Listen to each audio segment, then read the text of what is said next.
আসসালামু আলাইকুম ভিউয়ার্স, সবাই কেমন আছেন? আশা করছি সবাই অনেক ভালো আছেন। নতুন একটি রেসিপি নিয়ে চলে আসলাম। আসলে নতুন না, ব্যাচেলারদের জন্য, যারা নতুন রাঁধুনি আছেন তাদের জন্য একটা রেসিপি শেয়ার করছি। সেটা হচ্ছে আলু দিয়ে মুরগির মাংস রান্না। আমরা সবাই পারি, তারপরেও যারা নতুন রাঁধুনি আছেন তাদের জন্য শেয়ার করছি। এখানে আমি আলু নিয়েছি ৩-৪টার মতো, সেগুলোকে মাঝখান দিয়ে কেটে নিয়েছি আর মুরগিটাকে কেটে পরিষ্কার করে নিয়েছি। আর তেলের মধ্যে দিয়ে দিলাম দারচিনি ২ টুকরো, ৪টা এলাচ, ৩টি লবঙ্গ আর কয়েকটা তেজপাতা ছিঁড়ে দিব। আর এখানে পেঁয়াজ দিয়েছি ১ কাপ পরিমাণ। এবার এই মশলার সাথে এই পেঁয়াজটাকে একটু ভাজবো। এই তেজপাতাটাকে হাত দিয়ে ছিঁড়ে দিয়েছি, এতে করে ফ্লেভারটা খুব ভালো আসবে।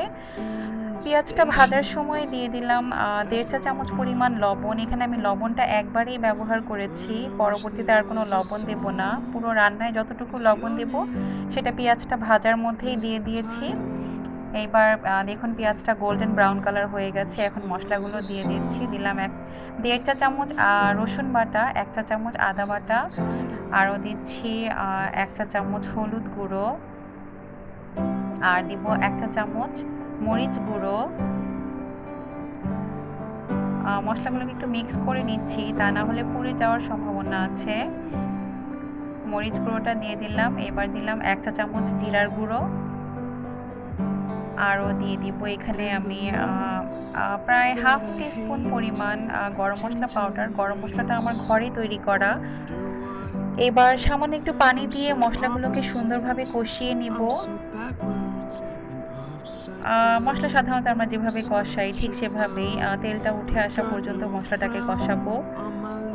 এই তো তেলটা উঠে এসেছে। এবার আমি আগে থেকে ধুয়ে পরিষ্কার করে রাখা মুরগির মাংসটা দিয়ে দিলাম।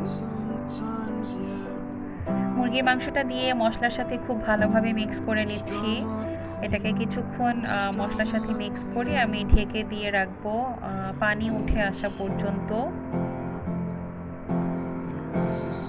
এই তো দেখতে পাচ্ছেন।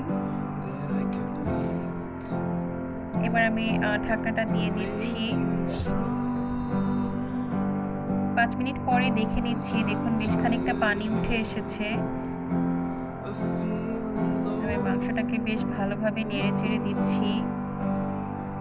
কষানোর মধ্যে প্রায় ২-৩ মিনিট পর পর চেক করতে হবে মাংসটা নিচে লেগে যাচ্ছে কিনা। এবার সেই কেটে পরিষ্কার করে রাখা আলুগুলো দিয়ে দিচ্ছি। যেহেতু আমি আলুগুলো আগে তেলে ভেজে নিইনি, তাই মাংস এবং আলু প্রায় একসাথেই কষিয়ে নিয়ে রান্নাটা করতে হবে। এবার এই আলু আর মাংসটাকে আমি মশলার সাথে খুব ভালোভাবে কষিয়ে নিব।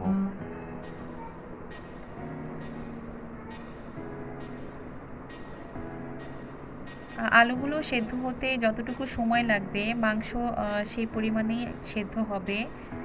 এবার আমি এখানে দিয়ে দিব ফুটন্ত গরম পানি। গরম পানিটা দিলে মাংসটাও তাড়াতাড়ি সেদ্ধ হবে, আলুটাও তাড়াতাড়ি সিদ্ধ হয়ে যাবে। তাই এখানে আমি গরম পানি ব্যবহার করেছি। এবার একই সাথে দিয়ে দিব ৪-৫টা আস্ত কাঁচামরিচ।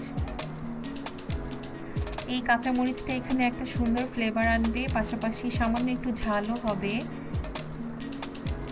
দিয়ে ঢেকে দিলাম। ব্যাস সেদ্ধ হওয়া পর্যন্ত রান্না করে নিয়েছি। এই দেখুন আমার রান্নার পরবর্তী অবস্থা। অবশ্যই ট্রাই করবেন। রেসিপিটি কেমন লাগলো আমাকে কমেন্ট করে জানাবেন। সবাই অনেক অনেক ভালো থাকবেন, আমার জন্য দোয়া করবেন। আল্লাহ হাফেজ। Thanks for watching.